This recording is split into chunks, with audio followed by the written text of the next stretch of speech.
Hi friends, very good morning. Welcome back to my channel ಮೇಘ್ನಾ Kishore blogs. ಇವತ್ತು ನಾನು ನಿಮಗೆ ಆಪಲ್ ಪೈ ಓವರ್ ನೈಟ್ ಓಟ್ಸ್ನ ಯಾವ ರೀತಿ ಮಾಡೋದು ಅಂತ ತೋರಿಸ್ಕೊಡ್ತಾ ಇದ್ದೀನಿ. ಇದು ಬಂದು ಸ್ಟೊಮಕ್ ಫುಲ್ಫಿಲ್ಲಿಂಗ್ ಅಂತ ಅನ್ಸುತ್ತೆ. ವೆಯ್ಟ್ ಲಾಸ್ ಮ್ಯಾನೇಜ್ಮೆಂಟ್ಗೆ ತುಂಬ ಹೆಲ್ಪ್ ಆಗುತ್ತೆ. ಈ ಓಟ್ಸ್ನ ಪ್ರಿಪೇರ್ ಮಾಡಲಿಕ್ಕೆ ನಾನಿಲ್ಲಿ ಸೆರಾಮಿಕ್ ಬೌಲ್ನ ತಗೊಂಡಿದ್ದೀನಿ. ಬೆಸ್ಟ್ ಏರ್ ಕಂಟೈನರ್ ಬೌಲ್ನ ಯೂಸ್ ಮಾಡಿದ್ರೆ ತುಂಬ ಒಳ್ಳೆಯದು. ಇಲ್ಲಿ ನಾನು 2ರಿಂದ 3 ಸ್ಪೂನಷ್ಟು ಓಟ್ಸ್ನ ಯೂಸ್ ಮಾಡ್ಕೋತಾ ಇದ್ದೀನಿ.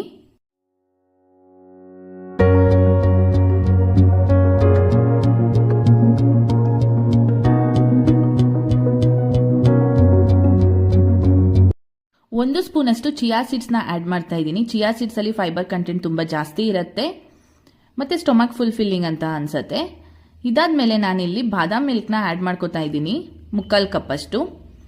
ನೀಟಾಗಿ ಇದನ್ನ ಮಿಕ್ಸ್ ಮಾಡಿ 8 hours ರೆಫ್ರಿಜರೇಟ್ ಮಾಡ್ತೀನಿ.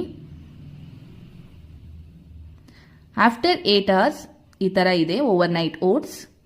ನಿಮಗೆ ಕನ್ಸಿಸ್ಟೆನ್ಸಿ ನೋಡಿಕೊಂಡು ಹಾಲು ಬೇಕು ಅಂತ ಹೇಳಿದ್ರೆ ನೀವು ಆ್ಯಡ್ ಮಾಡ್ಕೋಬಹುದು. ಇವಾಗ ನಾನು ಇದಕ್ಕೆ ಆಪಲ್ ಪೈಸ್ನ ಆ್ಯಡ್ ಮಾಡ್ತಾ ಇದ್ದೀನಿ. ಆಪಲ್ನ ನೀವು ಸಣ್ಣ ಸಣ್ಣದಾಗಿ ಕೂಡ ಕಟ್ ಮಾಡಿಕೊಂಡು ನೀವು ಹಾಕೋಬಹುದು. ನಾನಿಲ್ಲಿ ಉದ್ದುದಕ್ಕೆ ಕಟ್ ಮಾಡಿ ಹಾಕೊಂಡಿದ್ದೀನಿ.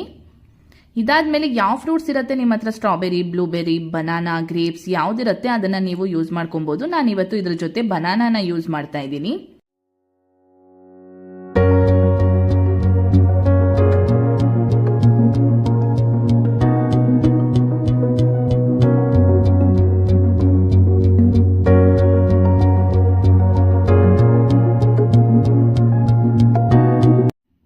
ಇಲ್ಲಿ ನಾನು ಯಾವುದೇ ಶುಗರ್ ಆಗಲಿ ಅಥವಾ ಜಾಗ್ರಿ ಆಗಲಿ ಯೂಸ್ ಮಾಡ್ತಾ ಇಲ್ಲ. ನ್ಯಾಚುರಲ್ ಸ್ವೀಟ್ನರ್ನ ಯೂಸ್ ಮಾಡ್ತಾ ಇದ್ದೀನಿ.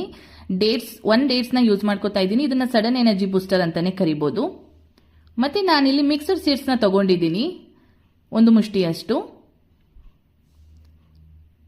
1/4 ಚಮಚದಷ್ಟು ಇದಕ್ಕೆ ನಾವು ಚಕ್ಕೆ ಪೌಡರ್ನ ಯೂಸ್ ಮಾಡ್ಕೊಳ್ಳೋಣ. ಬಿಕಾಸ್ ವೆಯ್ಟ್ ಲಾಸ್ಗೆ ತುಂಬಾ ಹೆಲ್ಪ್ ಮಾಡುತ್ತೆ.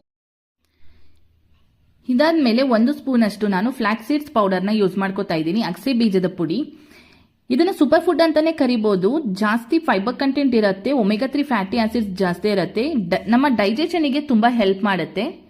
ನೀವು ಓವರ್ ನೈಟ್ ಓಟ್ಸ್ನ ಇನ್ಸ್ಟೆಂಟ್ ಫುಡ್ ಅಂತಾನೆ ಹೇಳ್ಬೋದು. 2 to 3 ಮಿನಿಟ್ಸ್ ಅಲ್ಲಿ ನಾವು ಇದನ್ನ ಪ್ರಿಪೇರ್ ಮಾಡಬಹುದು. Healthy delicious overnight oats recipe ready ಇದೆ. ಈ ವಿಡಿಯೋ ನಿಮಗೆ ಇಷ್ಟವಾದಲ್ಲಿ please subscribe, like and share.